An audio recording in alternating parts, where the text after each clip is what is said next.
Olá, boa noite, eu sou o jornalista Cefas Carvalho e estamos começando mais uma edição do programa Conversa de Botequim.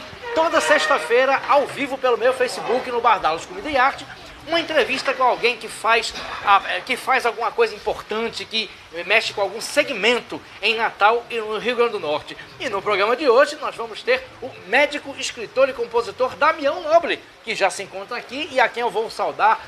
Doutor Damião Nobre, uma honra e uma alegria tê-lo aqui. Boa noite. Boa noite, Cefas. Boa noite a quem está nos assistindo. Boa noite a quem está presente aqui. Um abraço à minha esposa que está aqui presente.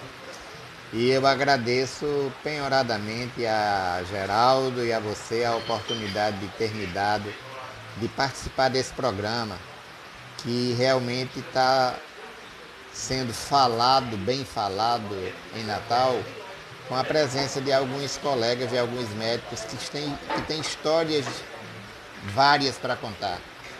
Eu não tenho a verve de Iaperi Araújo, que deu uma aula espetáculo aqui durante 1h e 50 minutos, deixou todo mundo rindo. Mas Deus me deu alguns talentos e eu quero falar sobre esses talentos nessa noite especial. Perfeito, doutor Damião. E vamos falar, seus talentos eu conheço, já colaboramos na mesma revista, vamos falar sobre isso, acompanhe seu trabalho literário, vai ter muita coisa interessante para falar. Lembrando que o programa tem produção de Raquel Lucena, José Agro na filmagem, assistente de produção Ananda Carvalho e o apoio logístico de Lula Belmont e Ricardo Nelson no Bardalos Comida e Arte. Lembrando que quem quiser assistir o programa ao vivo, em loco no Bardalos, é só vir para cá. Vem aqui para o Bardalos, janta, bebe, come alguma coisa, enfim, o Bardalos está aberto, o programa é um bar em funcionamento, esse é o charme do programa. E quem quiser fazer comentários, perguntas para o Dr. Damião, é só ir lá no Facebook e fazer as perguntas, que a produção traz para cá e o Dr. Damião responde na medida do possível. Nós temos apoio da Adurne Sindicato, Anoreg, Quintas Literárias da Manimbu, Sindipetro, Sinmed e Brahmani Pesquisas e Comunicação. E vamos bater papo, tenho muita coisa para perguntar aqui. Então, toda a minha curiosidade que eu sempre tenho, o programa, por ser uma conversa de botequim, é papo informal mesmo, é papo quase de quem está batendo papo num bar, como aliás é o caso. Eu pergunto, como é que foi a infância de Damião Nobre? O senhor queria ser médico desde pequeno? Era vocação? O senhor brincava de médico? Como é que começou essa vocação ou missão? Eu acho que eu fui médico, me transformei em médico por uma previsão, aquela coisa dos astros. Eu venho do barro do chão, eu nasci no meio do mato, de uma família pobre, de pais agricultores, entre os municípios de Upanema e Augusto Severo. Meu pai tinha as mãos calejadas do cabo da enxada, minha mãe as mãos afetadas por apanhar algodão, do espinho do algodão riscar suas mãos. E essa família tinha vindo de Florânia. Então o Iaperi falou aqui que era originário de Florânia porque nasceu em São Vicente, mas São Vicente não era município ainda, mas Florânia era município. Meus pais nasceram lá, se criaram lá trabalhando na agricultura. Naquela época, como ainda hoje existe, infelizmente, não tiveram infância, nunca tiveram um brinquedo. O brinquedo era quando podia, chegava aos 8, 10 anos de idade, começava a trabalhar junto com o pai na roça. Meu pai, aos 10 anos de idade, passou a desempenhar uma tarefa que meu avô tinha um gadinho, pouquinho, mas produzia leite, e meu pai saía lá da fazenda, que se chamava Pitombeira, e ia vender leite na cidade, ia vender leite na rua, lá em Florânia.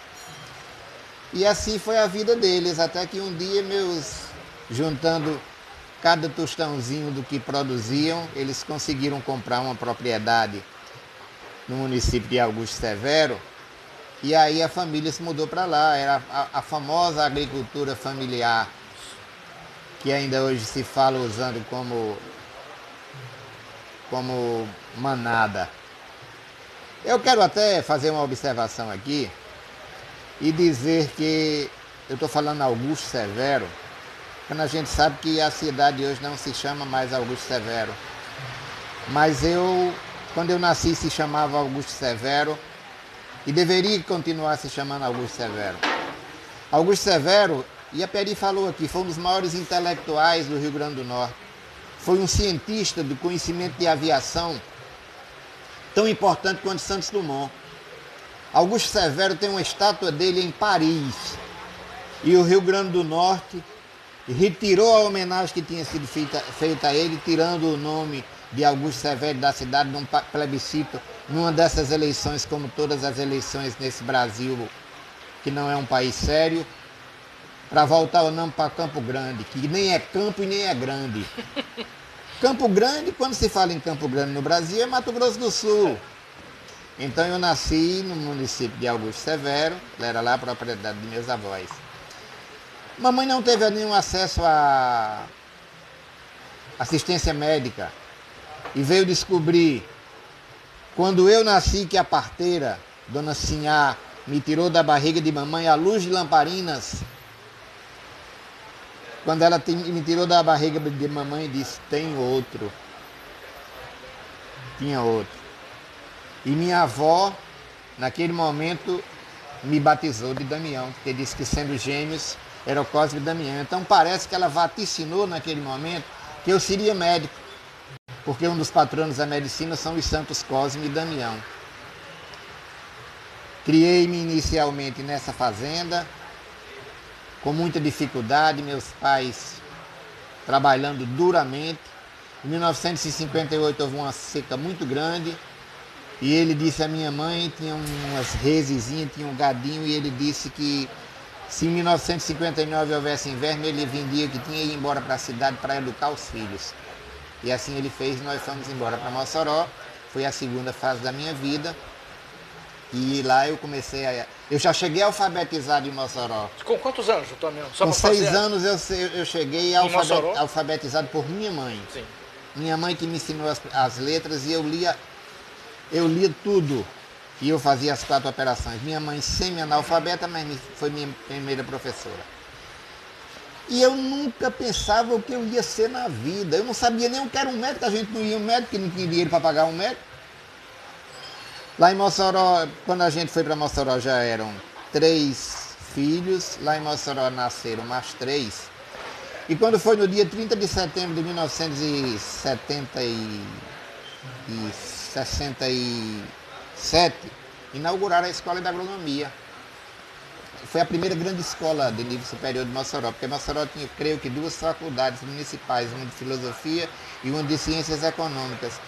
E eu fui à tarde visitar o prédio lá e fiquei encantado com aquela arquitetura. Naquela época, para mim, uma coisa majestosa. Eu disse, vou fazer agronomia.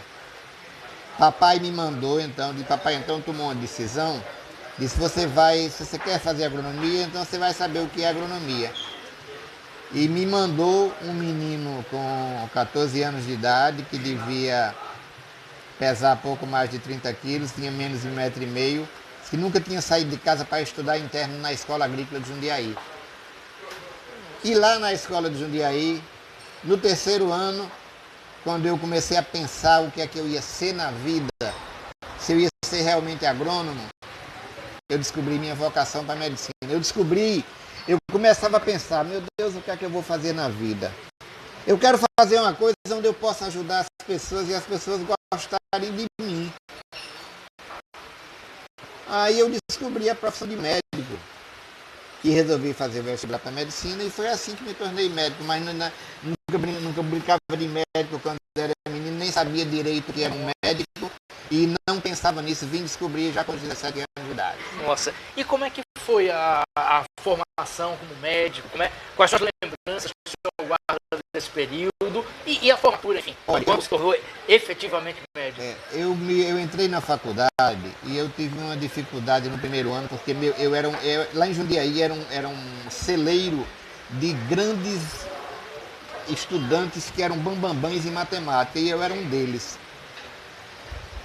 Eu dava aula para meus colegas sobre matemática. Eu cheguei no colégio, o colégio estava entrando numa decadência, que vários professores haviam saído, E Jundiaí não me preparou bem para o vestibular. Tanto eu não passei no primeiro vestibular, porque eu era bom em matemática, não tinha prova de matemática.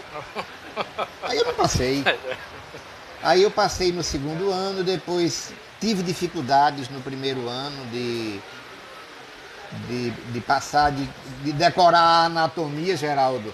De saber que a anatomia é como a geografia, você tem que saber o rio onde começa, onde termina, por onde passa. Você tinha que saber o músculo tal é inervado pelo nervo tal, é a artéria tal que o nutre, é a veia tal que carrega o sangue. E eu tive dificuldades no primeiro ano, perdi uma disciplina e aí atrasei um ano na faculdade.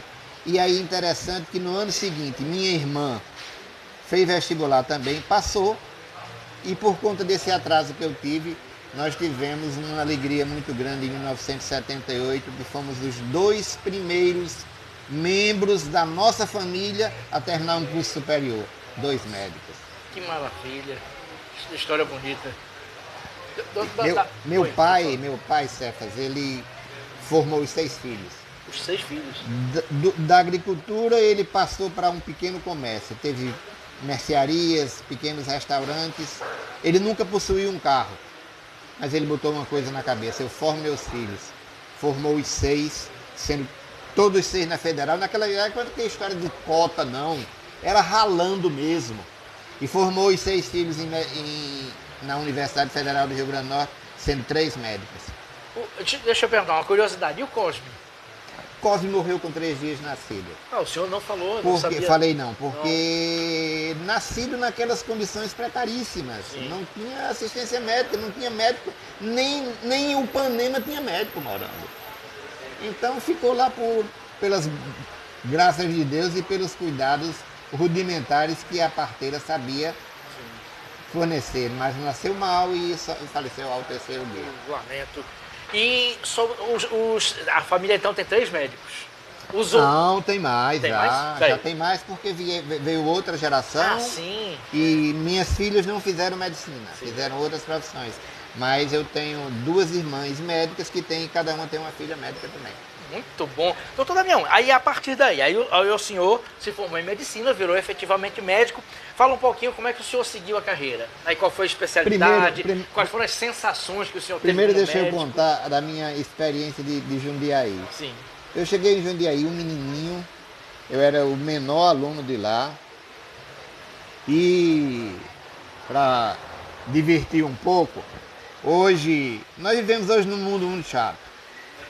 Esse mundo do politicamente correto, que tudo é errado, que tudo é pecado, que tudo é crime. É um mundo muito chato. Então a gente, quando chegava em Jundiaí, tinha um batismo e cada um recebia um apelido. Hoje só se fala em bullying, né? Se você disser que uma vez uma mulher chegou para mim e disse que ia processar a médica que tinha atendido antes de mim, porque chamou ela de gorda. Ela não era gorda, não. Ela era baixinha, de 1,50 m mais ou menos, com 130 quilos. Ela tinha uma obesidade terrível, mas a ginecologista não conseguia examiná-la, Geraldo, porque ela não conseguia afastar as pernas. Ela me chamou de gorda, vou processá-la. Mas lá em Jundiaí a gente chegava e recebia um apelido. Estou curioso em saber o seu apelido. Então, os apelidos eram muito variados. E a maioria do pessoal vinha da zona rural, vinha do interior. Então lá tinha boi manso, vaca preta, sabiá, ferrugem, chiranha. E o cara chegava lá, recebia o apelido e nunca mais alguém ia chamá-lo pelo nome. O meu apelido era Chupetinha. Por quê? Porque era tão pequenininho que um colega, que por sinal deve estar... Olha, você vê como eram as coisas. O colega que me botou o apelido, eu nunca fiquei com raiva dele. É um dos maiores amigos que eu tenho. Ainda tenho... Nos tornamos amigos quando chegamos em Jundiaí em 1968. Somos amigos até hoje. Moramos vizinho, ele deve estar assistindo o programa. Pode dizer o nome dele? Pode, você provavelmente o conhece, que ele é jornalista, trabalhou na KR muito tempo. Flamínio, sim. José Flamínio de Oliveira. Foi ele que botou o apelido. Foi ele que colocou o apelido. E aí, Vamos voltando então para a faculdade. Sim. A faculdade, para mim, eu sempre fui um aluno que eu era considerado, eu nunca fui o bambambam, mas eu era considerado acima da média. Eu não era aquele que vivia para estudar. Eu assistia a aula e para mim, na maioria das vezes, era suficiente para aprender. Eu me lembro lá, Geraldo se lembra de um professor que era muito temido na faculdade, que era o Dr. Cabral, de urologia.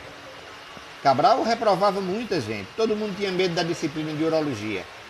Eu prestava muita bem atenção às aulas de Cabral, eu escrevia com muita rapidez, copiava o que Cabral dizia e eu nunca me saí mal numa prova de Cabral. Então, depois dessa primeira reprovação, e única, eu nunca mais tive dificuldade na faculdade, saí bem. Quando terminei, eu resolvi fazer clínica médica. Poderia ter sido anestesista, Geraldo, porque eu passei 6 meses acompanhando o histórico doutor Dagmar. E Dagmar, quando eu terminei, ele chegou e disse, né, que era o chefe da cadeira, e ele gostava muito de mim, que eu era habilidoso e era muito responsável, muito pontual. Aí Dagmar disse, para onde você quer ir fazer residência? Porque ele conseguia residência onde eu quisesse. Eu disse, doutor Dagmar, eu lamento lhe dizer, mas eu não vou fazer anestesia. Eu vou fazer clínica médica, porque para mim a medicina é aquela, é olhar o olho do doente, é ouvir o doente, é botar a mão na barriga do doente, é tentar aliviar o sofrimento dele, é tentar dar um diagnóstico. Ele quase me dá uma surra. Você é um louco, você vai passar fome, que clínico não ganha dinheiro. Quem ganha dinheiro é anestesista, é? Rapaz, ganha mais que o clínico. Olha aí, doutor Geraldo. É tanto que hoje a especialidade de anestesia é uma das mais cobiçadas, das mais procuradas. Porque aí eu vou falar mais na frente sobre a medicina atual e a medicina que eu fiz. Sim. Que a gente fazia vocação, fazia medicina em geral, a gente fazia por vocação. Hoje, lamentavelmente, medicina não se faz mais por vocação. Medicina hoje é um negócio. É um negócio e é um negócio muitas vezes sujo. Nossa. É lamentável, mas a corrupção está dentro da medicina, a propina está dentro da medicina, a desonestidade está dentro da medicina. Um dia desses, eu atendi um senhor e quando perguntei na história clínica qual é a profissão do senhor, ele disse, com licença da má palavra, eu sou advogado. Aí eu disse, não senhor, tenha a honra de ser advogado, porque se o senhor me disse isso é porque o senhor é um bom advogado. Pois eu digo ao senhor o seguinte, eu tenho a honra de ser médico. Agora nem tenho honra de fazer parte da profissão de médico, porque hoje, lamentavelmente, o que a gente vê, às vezes, nos envergonha. Nossa. Mas são 45 anos de profissão, continuo trabalhando, andei tendo uns problemas de saúde há 2 anos e reduzi meu volume de trabalho, mas trabalho todos os dias de manhã. Eu trabalho hoje exclusivamente no Centro Clínico da Unimed do Via Direta. O dia de sexta-feira eu dou um expediente puxado de 5 horas de trabalho, atendi hoje 19 doentes. E se eu ficasse à tarde lá, apareceriam outros 19. Nossa. Tem que ir puxado mesmo. É puxado. Puxado. Tem que gostar. Tem que gostar. Tem que amar, tem que se satisfazer. Vocação, né? Porque vou fazer 70 anos de idade dentro de 60 dias. Não consigo ficar sem trabalhar. E a medicina, o exercício do ato médico para mim também é um prazer enorme. É bom quando é dessa forma, né? Em todas as profissões, certo? Em todas as profissões. Hoje tem profissões e profissões e tem profissionais e profissionais. Antigamente era diferente. Antigamente, quem era que não respeitava o médico na cidade? Quem é que não respeitava o padre? Quem é que não respeitava o juiz e o delegado? O juiz, o delegado, o médico e o padre. Hoje ninguém respeita mais ninguém porque está todo mundo envolvido nas falcatruas, na corrupção. Eu me lembro de meu pai, chegava um político, a quem ele era ligado, que ele votava nele lá, e papai pedia para eu pedir a bênção naquele homem. Hoje o pai da gente manda a gente dar um tapa com um político, se ele aparecer na frente da gente. O que o senhor falou me remeteu, o doutor Bernardo falou parecido, né, doutor Geraldo, isso. Parece que há um diapasão, há um vácuo, uma diferença entre os médicos de 20, 30 anos atrás e os de hoje, realmente. Existe. A gente percebe isso. É verdade, existe. Hoje, o nosso querido doutor Maciel, grande profissional e também uma pessoa de uma verve muito interessante. Um aluno dele chegou para ele e disse: Doutor Maciel, deixa eu lhe fazer uma pergunta. Qual é a especialidade médica que a gente ganha mais dinheiro? Aí Maciel disse: você quer ganhar muito dinheiro? Eles querem, eles vão vender droga.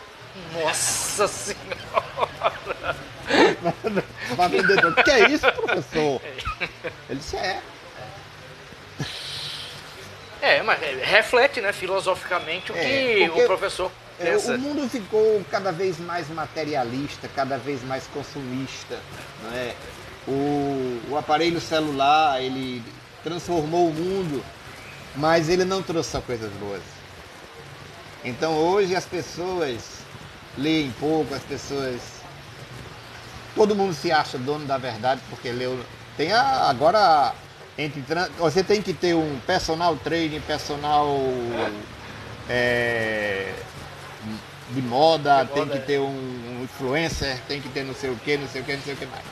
Mas aí, eu saltei uma coisa interessante da minha infância que Sim. Agora vai puxar para a segunda parte. Vamos. Eu era, como lhe disse, raquítico, magrinho, doente. E se existe um menino nesse país que nunca jogou bola na rua, está aqui. Não jogava futebol? Nunca joguei futebol na rua porque meus pais nunca deixaram com medo da minha saúde. Nossa. Então, o que foi que aconteceu comigo? Eu encontrei duas opções para substituir: o livro e o rádio. Daí vem minha paixão pela música, vem minha paixão pelos livros, porque quando era no final de semana, eu já levava aqueles livros que não eram didáticos, eu já levava a ler no final de semana em casa. Então eu sempre estava com o livro na mão e sempre estava ouvindo rádio, ouvindo música boa, que hoje ninguém ouve mais rádio, porque não toca mais música boa. Então a minha infância, o que? Jogava dentro de casa, bola de gude, bola de meia, e lia e ouvia rádio. Essa foi a minha infância. Nossa. E tem comentários aqui, vamos lá. Socorro Nobre, boa noite. Minha irmã. Isso, boa noite. Opa, bem-vinda, Socorro. Continua acompanhando. Mário Nobre, boa noite, saúde e bênçãos. Meu primo lá em Mossoró. Opa, que maravilha. País de Mossoró, morei em Mossoró nos anos 90. Grande abraço para todo mundo de Mossoró. José Augusto Nobre de Medeiros, aqui assistindo. Opa. Meu irmão. Seu irmão, opa, que coisa boa. Bernadette Cavalcante. Peraí, não, primeiro ela fez dois comentários. Bernadette Cavalcante. Jailca. Um abraço pra você, Jailca. É minha esposa. Ah, desculpa. Pelo que eu fiz, um abraço pra você. E ela faz outro comentário. Imagina que até o aeroporto trocaram também. Ah, ela tá se referindo que o aeroporto passou de Parnamirim, o Augusto Severo, passou para Luizio Alves, em São Gonçalo do Amarante. E Elvira Maria, que é aqui frequentadora do Beco. Boa tarde, cheguei atrasada. Mas o importante é que chegou, né, Elvira? E quem quiser vir para Pardalos é só vir para cá. Tem mesa aqui. Mandar um abraço para todo mundo que está aqui assistindo. Doutor Geraldo Ferreira, já aqui, muita gente aqui, tem gente lá dentro. Depois eu vou falando o nome de cada um. Vamos voltar para a conversa. O senhor falou que lia. Era um jovem que lia muito. Depois a gente volta para a medicina. O que remete que o senhor também é escritor. Tem vários livros seus aqui. Eu acompanho o que o senhor escreve. Escrevemos juntos na mesma revista. Vamos falar sobre isso. Como é que entraram os livros na sua vida? Qual foi o primeiro livro escrito? Vamos conversar sobre isso. O primeiro livro foi esse, Conversa de Médico. Eu publiquei há 15 anos. Eu comecei a registrar histórias pitorescas, comentários, aulas, discursos. Eu comecei a registrar e então um dia resolvi publicar. Juntei tudo que eu tinha escrito, quase tudo, e então publiquei esse livro, edição do autor, e que se encontra esgotado. Basta lhe dizer que eu tenho 2 exemplares. O livro começou a vender e o pessoal começou a procurar e ele foi se acabando. Há poucos dias eu querendo dar de presente a uma pessoa que eu tenho uma admiração muito grande por ele, que é o nosso professor, doutor Daladia da Cunha Lima. Eu encontrei um exemplar desse num sebo, comprei e mandei para Dr. Daladier. Muito bom. Então esse livro se esgotou. Foi meu primeiro livro. Quando foi com 2 anos depois, minha mãe estava completando 80 anos. E minha mãe foi essa história que eu lhe contei. Minha mãe foi agricultora. Minha mãe uma vez conta que começou a apanhar algodão e ela era uma fera, magrinha, mas era uma fera. E aí ela começou a apanhar algodão e colocou, quando foi no final do dia, ela colocou o saco nas costas e quando chegou na fazenda para pesar, tinha 32 quilos de algodão que ela tinha carregado durante 6 quilômetros. Nossa, que isso? Aí eu resolvi contar a história da minha mãe. Um livro de uma edição limitada, nós fizemos uma bela festa para ela aos 80 anos, meu pai já havia falecido. E aí eu fiz uma edição de 100 exemplares para a gente distribuir na festa. Na família, os Esse amigos. foi o segundo. Depois, né, a gente viviam algumas pessoas, Abimael, por exemplo, sempre me perturbando para eu selecionar aqueles artigos que escrevia na coluna Radiola, na Papangu, até que eu resolvi também fazer uma seleção de assuntos que não fossem datados, que fossem permanentes, e publiquei o livro. Esgotou também. Ah, você tem em casa, um exemplar pelo menos. Não? Paz, eu devo ter uns 3. Ah,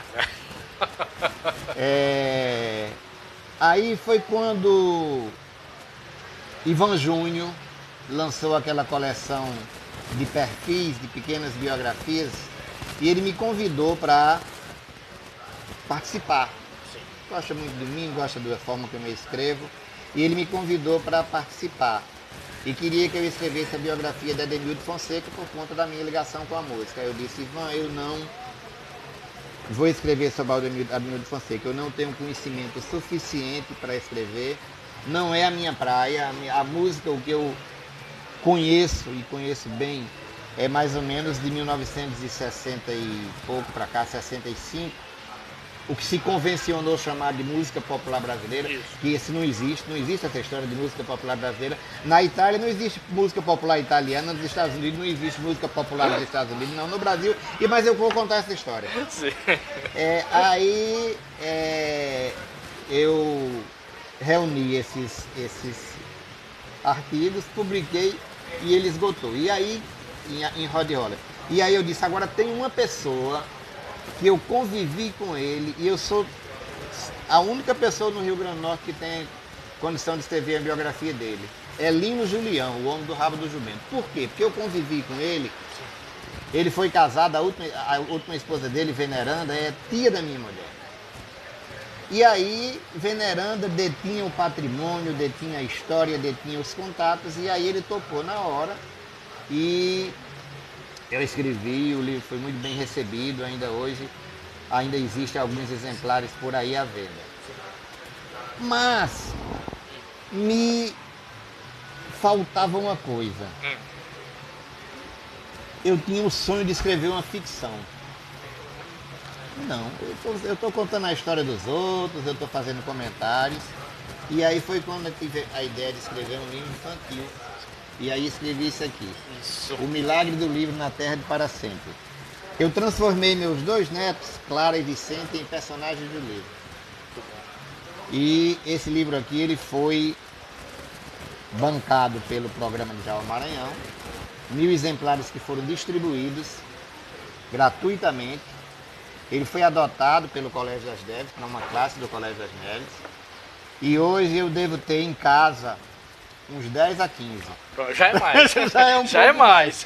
Mas esse aqui eu ainda tenho a possibilidade de fazer uma outra edição. Diferente desses anteriores, que para mim são coisas vencidas. Mas a música, vamos falar aqui. Em primeiro lugar, o que é música popular brasileira? Não é nada. Música popular brasileira é o seguinte. Existia na década de 1960 um festival de música na Itália, que era o Festival de Sanremo. Isso. Roberto Carlos, inclusive, Famosíssimo. ganhou com o Canzone per te de Sérgio Andrigo. E um jornalista brasileiro, Solano Ribeiro, no começo da televisão, em 1965, ele chegou no Brasil com a ideia de criar um festival no Brasil. Naquela época, a ditadura militar fazia um ano, e existiam os CPCs, Centros Populares de Cultura, onde os estudantes se reuniam nas universidades para discutir política, para mostrar arte, para lutar contra o regime ditatorial. Então Centro Popular de Cultura, ele tomou emprestado essa palavra popular, jogou no meio música popular brasileira, porque antes música popular brasileira era considerada música folclórica. Eu tenho um livro em casa com o título Música Popular Brasileira, de Oneida Varenga, e fala sobre a música folclórica. Aí Solano Ribeiro inventou esse nome, Música Popular Brasileira, que passaria a ser uma expressão que ia identificar a música de protesto, isso, a música contra o regime, a música de festival. Isso. Hoje MPB, sabe o que é que significa? Música para barzinho. Muito bom. Eu vou falar aqui do livro. O Radiola é sobre música, né? São os textos da Papangu. A gente vai falar sobre isso. Mas espera que tem um monte de comentário aqui. Vamos lá um por um. Nara Silveira. Eu li os livros. Opa, que bom. Nossa amiga de Mossoró. Opa, olha aí, uma colônia Mossoró. Colônia não, perdão. Colônia aqui em Natal. Os moçoroenses aqui muito ativos. Continuem aqui. Romeica. Um abraço, Damião. Ótima entrevista. Valeu, Romeica. Doutora Romeica é filha do nosso querido doutor Daladier, que eu acabei de falar, é oftalmologista. Que maravilha, Romeica. É uma pessoa maravilhosa. Bem-vinda, continua assistindo. Ana Maria Araújo, tenho os livros em casa, estou amando a entrevista. Ana Maria, sim. Opa, olha aí, até queijo nós temos aqui. Obrigado, Ricardo. Muito obrigado. Gosta de queijo de coalho? A milanesa? Um pouquinho. Pronto. Luiz Juetê, de Mossoró, jornalista. Grande doutor Damião Nobre, entrevista top. Valeu, Juetê. Grande Juetê. E tem mais gente aqui. Mário Nobre, é muito inteligente esse meu primo. Olha aí. Rosa Tavares. Demi, meu querido, saudades. De Areia Branca. Opa, aí Areia Branca presente aqui. Sebastião Nobre, Macaé. Ele está em Macaé. Sebastião Nobre é meu primo querido. Oba, está tem um apelido de Nobrinho, está lá em Macaé. Macaé, isso. Região petrolífera do Rio de Janeiro, do lado de Campos de Goitacazes, eu tenho familiares lá. Abraço, Sebastião. Sebastião é meu primo e é meu irmão, porque ele morou vários anos conosco na casa do papai. É primo e irmão, então. E José Augusto Nobre aqui de novo, mas jogava em casa com bola de meia em Mossoró. Olha aí, a verdade vindo à tona, olha aí. Bola de meia jogava. Dentro de casa. Dentro de casa. Damião Gomes, escritor, seu xará Damião, e também escritor, só que ele Gomes. Eu conheço Damião. Pronto, ele sente-se honrado de exercer a profissão médica, mas não de integrar o coletivo médico. Foi isso que ele disse aqui, Damião. Perfeito. Pode fazer comentários, perguntas, a conversa está muito agradável aqui e vai ficar mais agradável ainda que vamos falar de música. Eu já ia dizer, vamos falar de MPB. Não. Música brasileira. Música brasileira, MPB não. Música brasileira. Radiola é um livro maravilhoso, eu conheço. Tem fotos, está aqui Renato Teixeira, um dos maiores compositores do Brasil. Aqui entrevista, isso, Loborges, do Clube da Esquina, Loborges Mineiro. Tem outras fotos aqui maravilhosas. José Dias, né? José Dias tá aí. Roberto Menescal, da Bossa Nova. Fala um pouquinho dessa sua paixão por música. Como começou? Se você coleciona discos, se você gosta mais de vinil. Fala sobre sua paixão por música, Damião. Olha, eu tenho ainda cerca de 1000 discos de vinil. A maioria são raridades. Tenho mais de 2000 CDs. Como tenho mais de 2000 livros também. Então é uma paixão muito grande. Agora, realmente assim, começou no rádio. Eu tenho uma canção que está nesse CD aqui. Isso. Que o título dela é Aprendi nas Canções. Essa canção, os primeiros versos dela, eu estava assim um show no Teatro Alberto Maranhão, tenho a impressão que de Geraldo Azevedo, e de repente veio a frase na minha mente. Quase tudo que eu sei aprendi nas canções. No rádio, nos discos, nos alto-falantes dos parques de diversões. Então, na nossa infância, Tinha aqueles parques de diversões que colocava na época das festas, ainda hoje tem. Mas naquela época tocava Jovem Guarda, tocava música de festival, tocava música antiga, tocava Luiz Gonzaga, tocava Nelson Gonçalves, tocava Chorinho, tocava de tudo e a gente ia aprendendo, ia gostando e selecionando aquilo que ia se adaptando melhor a você. Eu fiz participei de uma live e me perguntaram: quem é para você o maior compositor brasileiro? Eu ia lhe perguntar isso. Vou lhe dizer. Tom Jobim. Tom Jobim. É o maestro soberano. Tom Jobim é o maestro soberano. Se Tom Jobim tivesse nascido nos Estados Unidos, ele era considerado, mas ele é o melhor compositor do mundo. Então aí, hoje, eu já não, praticamente não, eu já praticamente não dirigia, agora eu deixei de dirigir de vez, mas escutava música no rádio. A gente tem boas emissoras como a FM Senado, como a 104, como a Universitária, não é? Que tocam música boa, mas mesmo assim ocorre pouca renovação. Resultado, termino muitas vezes em casa hoje ouvindo mais música clássica do que a chamada música popular, porque eu vou ler, porque eu vou relaxar, e aquilo hoje eu prefiro, mas tem muita coisa boa e tem bons compositores. Inclusive, Natal tem excelentes compositores. Eu vi aqui que no programa de Aperi, Geraldinho Carvalho, lá de Brasília, mandou um alô. O Geraldinho é um grande compositor. Sim, maravilhoso. Espetacular, Geraldinho.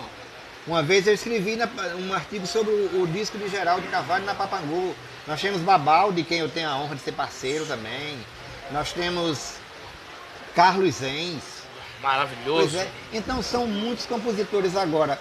Só toca na FM Universitária. É verdade. Se você não ouvir FM Universitária, não ouve essa música. Você não ouve essa... Não ouve essa música. É verdade. Né? Então,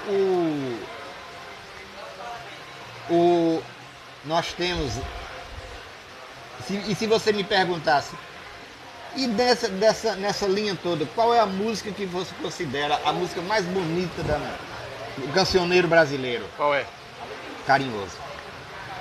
Nossa. Olha, existem listas que são feitas periodicamente. E todas as listas, quando faz assim, as 10 mais, Carinhoso está no meio. Tá. Asa Branca geralmente entra, Rosa também, de Pixinguinha, que é uma valsa belíssima, também entra também. Mas Carinhoso é uma obra-prima, e aí não bastasse a melodia maravilhosa, Braguinha, o João de Barro, colocou uma letra que casou muito bem. E que tem centenas de interpretações. Exatamente. E por coincidência, Carinhoso foi tocado aqui na semana passada, no Conversa Botequim passado, por Alexandre Moreira. Que a gente comemorou o Dia Nacional do Choro, que é o aniversário de Pixinguinha, com o Alexandre Moreira tocando Carinhoso aqui ao vivo. E ele encerrou tocando Conversa de Botequim, de Noel Rosa, que dá nome ao programa. Grande Alexandre Moreira, grande músico. Sim. Chorão, grande compositor. Também. Nós temos o tio dele, Dr. João Juvankle, que João Juvankle é um nome conhecido nacionalmente. Sim. Médico, instrumentista, tocador principalmente de violão, de cavaquinho, de bandolim, mas é um verdadeiro gênio. Já deu entrevista para a FM Senado falando sobre a arte dele. Perfeito. Damião, conversar mais um pouquinho. Nós somos companheiros de colaborar com os mesmos veículos, Gazeta do Oeste, Papangu, que aqui são textos que você escreveu na Papangu, eu também escrevi na Papangu. Eu me divertia muito com seus textos, eram os meus preferidos da Papangu. Eu lembro de um, eu não consegui achar aqui ainda, que era o Virundum. É o primeiro. É o primeiro? É por isso que eu não achei. Que era uma brincadeira com o hino nacional, né? Ou Virundum, Piranga, virou. Conta um pouquinho dessas histórias engraçadas que a música... Virundum é o seguinte, Virundum dizia que o cara foi cantar o hino nacional e começou, ou Virundum em Piranga. Aí essa palavra Virundum, dizem que foi Paulo Francis que criou isso. O grande, saudoso Paulo Francis. E aí virou sinônimo da pessoa cantar uma música errada. Então, por exemplo, o cara cantando aquela música que fala tocando B.B. King sem parar. O cara, diabo, sabe lá quem é B.B. King, vai dizer trocando B.B. King sem parar. Tem outra que é a música de Sérgio Sampaio, não, Raul Sampaio. Todo mundo pensa que é de Roberto Carlos, mas não é. Sim. Cachoeiro de Itapemirim, Meu Pequeno Cachoeiro. É de um compositor antigo chamado Raul Sampaio. Então ele diz: meu flamboyando a primavera. E o cara cantando: meu frango olhando a primavera. Então, isso é uma coisa muito comum. Tem um Virundu mais recente que, por causa que ressuscitaram a música, jogue suas mãos para o céu. Aí cantam: e a cabeça se acaso tiver. Tem outra que é aquela do Kid Abelha que diz: tire essa bermuda que eu quero ver seu sexo. A música brasileira tem muita disso. Teve uma repercussão enorme essa matéria. A dos Virunduns, foi. Foi o melhor texto da Papangu em muito tempo. Foi muito bom. Mas Damião, essas histórias de música popular, seja do comportamento dos cantores, seja das curiosidades, rendem muitas crônicas boas, não é? Rendem sim, porque há histórias fantásticas. Por exemplo, tem uma música, eu tenho coleção de livros, são 4 livros. É um jornalista de Brasília que ele começou a entrevistar compositores contando por que tinha feito aquela música. Há muitas mentiras aí na internet. Por exemplo, tem uma que é muito conhecida, que é a de Djavan, dizendo que foi uma namorada dele que morreu de parto. E eu já vi Djavan de viva voz dizendo que não é fake news, né? Fake news. E então ele escreveu 4 livros. Então foi assim. E tem uma história, rapaz, de uma música, Teletema. Teletema é uma música de Antônio Adolfo e Tibério Gaspar, que é uma música linda dos anos 60, final dos anos 60. E ele disse que é a história mais pitoresca que existe. O cara tinha uma namorada e a namorada chamou para ir para um barzinho. Ele disse: não, eu não estou afim, não. E ela insistiu muito e ele disse que não, e não sei o que. Bom, resumindo, ela pegou uma carona com uma pessoa, foi embora pro barzinho. No outro dia ele descobriu que o carro tinha virado e a namorada morreu. Nossa. E ele soube disso, foi lá, e quando ele disse que estava olhando para ela, saiu a letra dessa música. E se você ouvir a música Teletema, você não vai imaginar jamais que a história foi essa. Porque às vezes a música sai num momento triste e que sai parecendo ser uma coisa alegre, e não é assim. Eu tive os problemas de saúde quando chegou o Covid, andei depressivo, andei muito ansioso, deixei de beber dessa época. Hoje ainda lido com esse resquício, porque essas doenças a gente não fica 100% curado, não. Aí quando foi um dia a gente fez uma live. Os irmãos, um na casa, outro no outro. E eu peguei o cavaquinho e disse: eu vou tocar uma música agora que vai representar o que eu passei. Aí eu cantei: tristeza, por favor vá embora, é minha alma que chora, está vendo meu fim. Fez do meu coração a sua moradia, já é demais o meu penar. Quero voltar àquela vida de alegria, quero de novo cantar. Rapaz, essa música é um samba alegre, mas a letra é de uma tristeza profunda. É verdade. É você morrendo de uma depressão em cima de uma cama, como eu passei há algum tempo, porque eu não queria ver ninguém. E você querendo voltar à vida. Então a música brasileira, ela tem essa capacidade de refletir, de ser uma crônica. Dizem, Noel Rosa é conhecido como poeta da vila. Eu não considero Noel Rosa o poeta da vila, eu considero o cronista da vila. Isso. Ele escrevia crônicas em versos. Ele contou com os poucos anos que ele viveu a história todinha da boemia, de Vila tudo que ele Isabel. via de Vila Isabel, do Estácio, de tudo do mais. Ele até brigava com músicas, né? Sim, ele tinha brigas homéricas Teve. com os desafetos dele com músicas. Teve sim. Que até responderam a ele, né? Gago apaixonado. É verdade. Frankenstein da Vila. Frankenstein da Vila, referindo à aparência física dele, é verdade, né? É verdade. Nossa.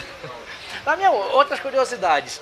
Dos músicos que você conheceu, dos músicos, dos compositores, teve alguém que lhe surpreendeu positivamente, que era mais interessante, mais simpático, mais gente fina?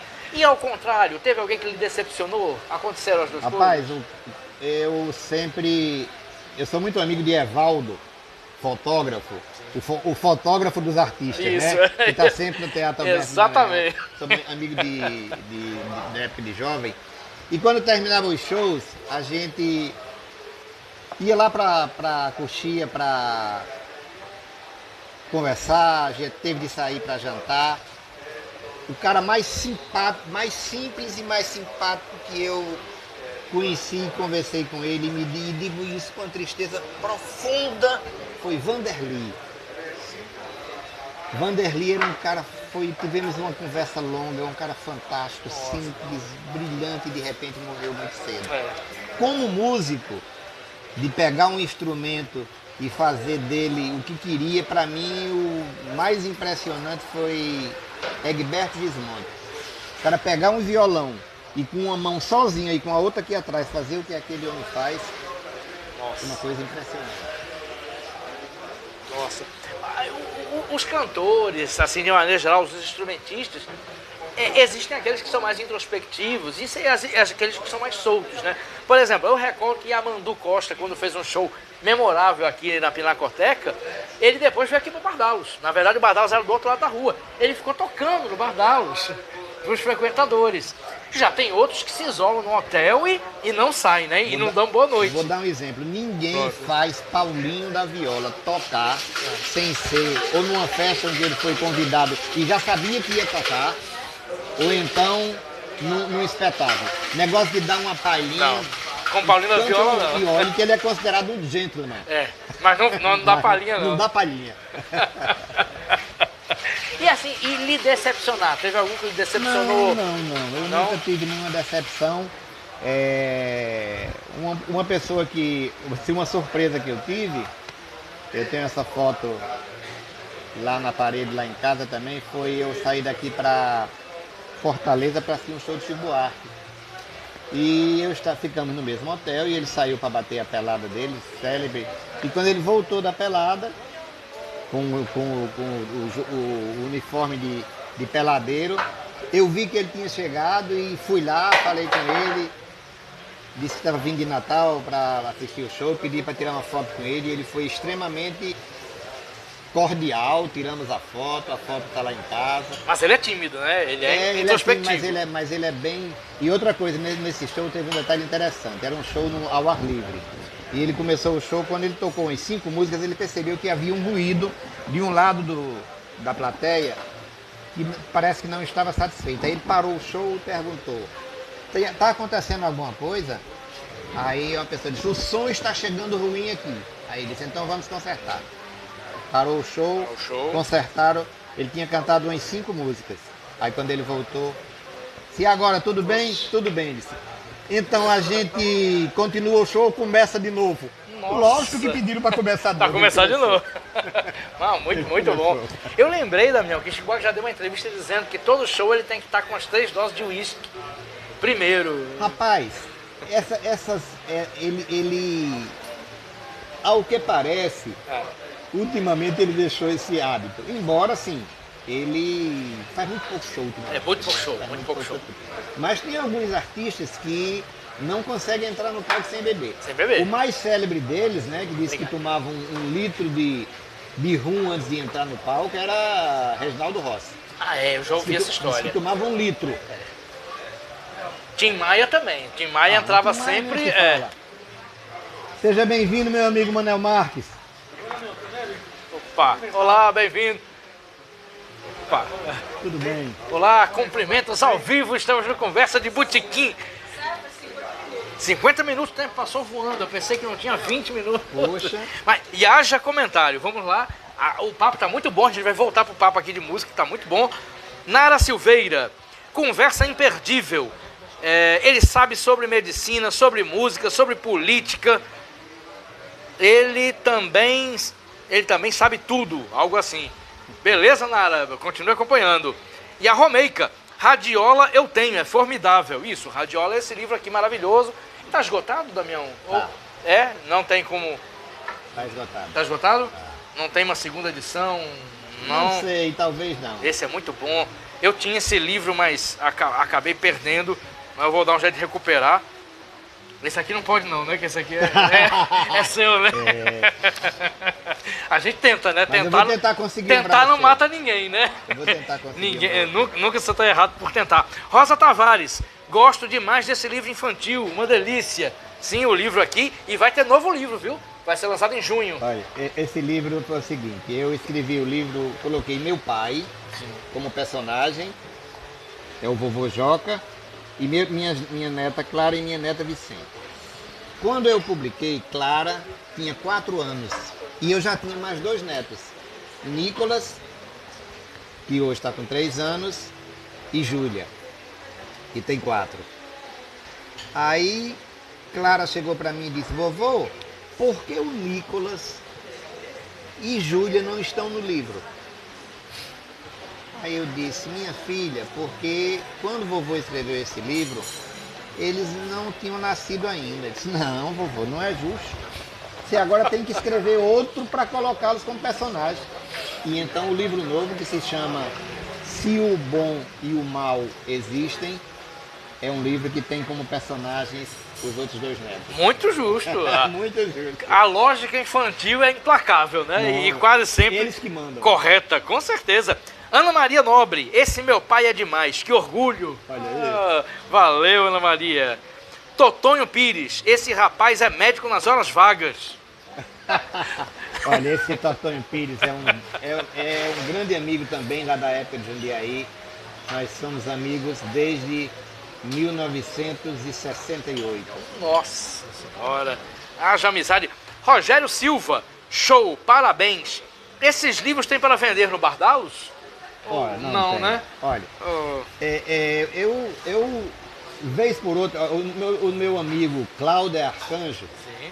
ele um dia desses ele mandou uma mensagem para mim dizendo que tinha conseguido comprar um conversa de médico na estante virtual para o filho dele. Então, a possibilidade de encontrar em sebo. Esse não foi vendido, o Milagre do Livro na Terra para Sempre. Foi todo distribuído. Sim. Eu doei 30% para o Hospital Infantil, para as pessoas irem lá receber o livro e se o desejassem fazer alguma doação para o hospital. Sim.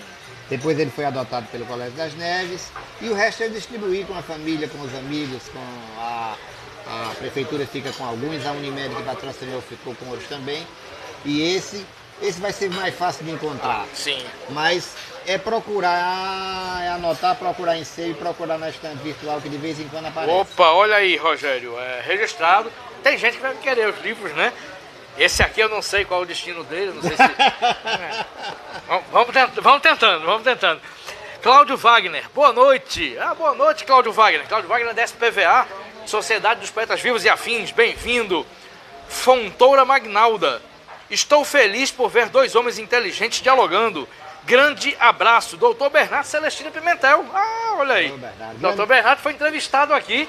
Deu uma entrevista ótima aqui. Bernardo é muito divertido, é um grande compositor. Nossa, também. sim, ele cantou aqui. É um grande compositor. Foi muito bom. Totonho Pires. Damião é meu ídolo desde o tempo do colégio agrícola de Jundiaí.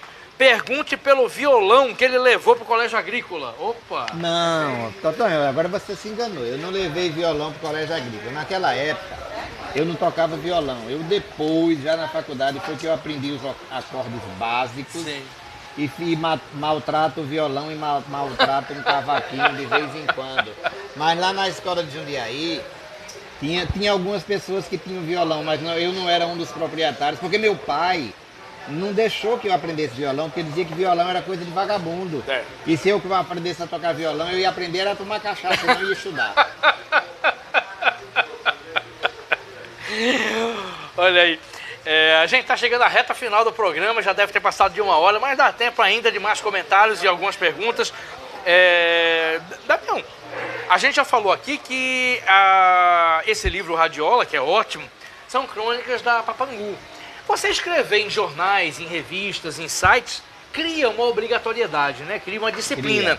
Eu queria que você falasse dessa sua experiência na Papangu, mandar um abraço para Túlio Rato, que já foi entrevistado aqui, foi uma entrevista maravilhosa sobre a Papangu, é divertidíssimo, e também sobre os textos em outros veículos, como Gazeta do Oeste, por exemplo, o saudoso Canindé Queiroz, que foi com quem eu trabalhei na época. Fala um pouquinho sobre essa disciplina de você ter que escrever. Eu comecei exatamente na Gazeta do Oeste. Pronto. Comecei lá porque meu amigo advogado Carlos Servo Moura Leite, ele escrevia sobre música e disse que não estava querendo mais e passou para mim. Sim. Aí eu comecei a escrever semanalmente para lá, e aí você cria aquele hábito e aquela obrigação, né? E depois eu vim embora de Mossoró, vim para Natal, fiquei um tempo sem escrever, foi quando surgiu a revista Papangu. E aí Antônio Capistrano, meu amigo Capistrano, Sim. me apresentou a Papangu e me apresentou ao pessoal de lá e eu comecei a escrever. E agora que a Papangu é online, eu continuo escrevendo. Isso. E a Papangu é um veículo maravilhoso, A Papangu é excelente. Irreverente, né? Abre espaço para... Muito bom, muito bom. Túlio é maravilhoso. Um abraço para Túlio, um abraço para Ana. Talvez seja bom não faltar que ele participou da criação do sindicato. Sim, vamos falar tem sobre esse isso. outro lado também. Isso. Aí a gente volta depois para a reta Olha, final. Compositor, que eu também tenho curiosidade. Mas vamos falar sobre isso, sobre a criação do sindicato. O Sindicato dos Médicos, quando foi criado, eu morava em Mossoró e criou-se a delegacia sindical. Eu fui o primeiro delegado sindical em Mossoró. Sim. Depois eu fui embora para Natal e aí a gente formou um trio aqui, na época do sindicato. Lamentavelmente, os 3 colegas que eram o tripé da condução do sindicato eram Museu, Teixeira, que morreu ano passado, e Manuel Batista, que morreu muito cedo. E não era fácil, Geraldo sabe, quando ele assumiu a direção do sindicato, a mensalidade que era descontada pelo médico era uma coisa que mal dava para pagar as despesas. Depois ele conseguiu convencer a categoria de fazer uma contribuição justa, foi aprovado em assembleia. Hoje o sindicato tem uma condição completamente diferente. Mas aquele prédio onde o sindicato funciona hoje, foi comprado na época que eu era diretor de imprensa do sindicato. Teixeira era o presidente, Manuel era o vice-presidente, e tem uma placa lá com o nome da gente, uma placa de bronze com o nosso nome lá. E não era fácil, viu, porque as pressões eram muito grandes, nós chegamos a fazer um movimento de demissão coletiva, que inclusive eu estou contando essa história. Eu estou com um outro livro quase pronto, que é a continuação de Conversa de Médico. Ele vai se chamar Com Saúde se Brinca. Então ele vê, do jeito que conversa de médico tem várias formas de você interpretar a expressão. Por exemplo, aqui é uma conversa de médico, eu estou falando. Isso. Depois é a conversa do médico de dizer: você vai ter que fazer essa cirurgia e a cirurgia não é necessária. Ele foi na conversa do médico, né? Ó. Então agora Com Saúde se Brinca. Bom, fazendo um trocadilho, né?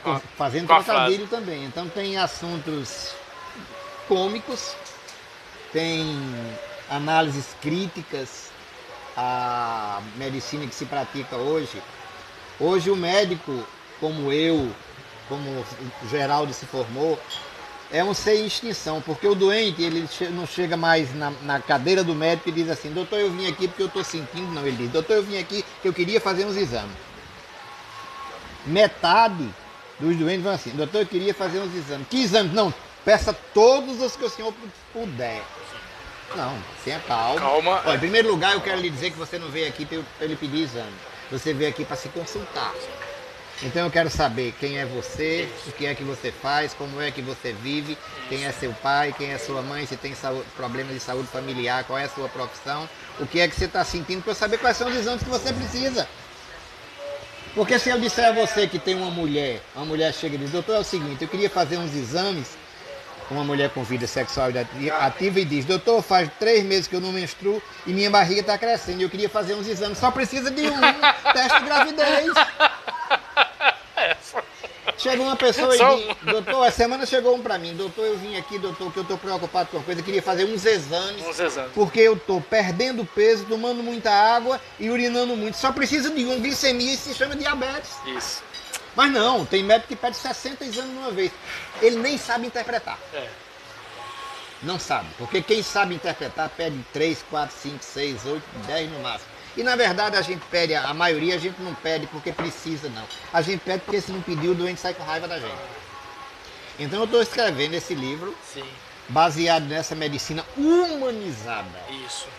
Eu tenho um livro fantástico que inclusive tem uma resenha dele que se chama A Arte Perdida de Curar, que foi o médico que inventou o desfibrilador de corrente contínua. Ele diz que o médico de hoje, olha, é um cientista. Ele diz que o médico perdeu a capacidade de ser médico. Hoje ele é um técnico que no lugar dele é tranquilizar o doente, ele assusta. Olhe, você está com gordura no fígado, isso vai virar um câncer. Olhe, você está com seu colesterol alto, está à beira do infarto. É desse jeito. Aí eu trabalho diferente.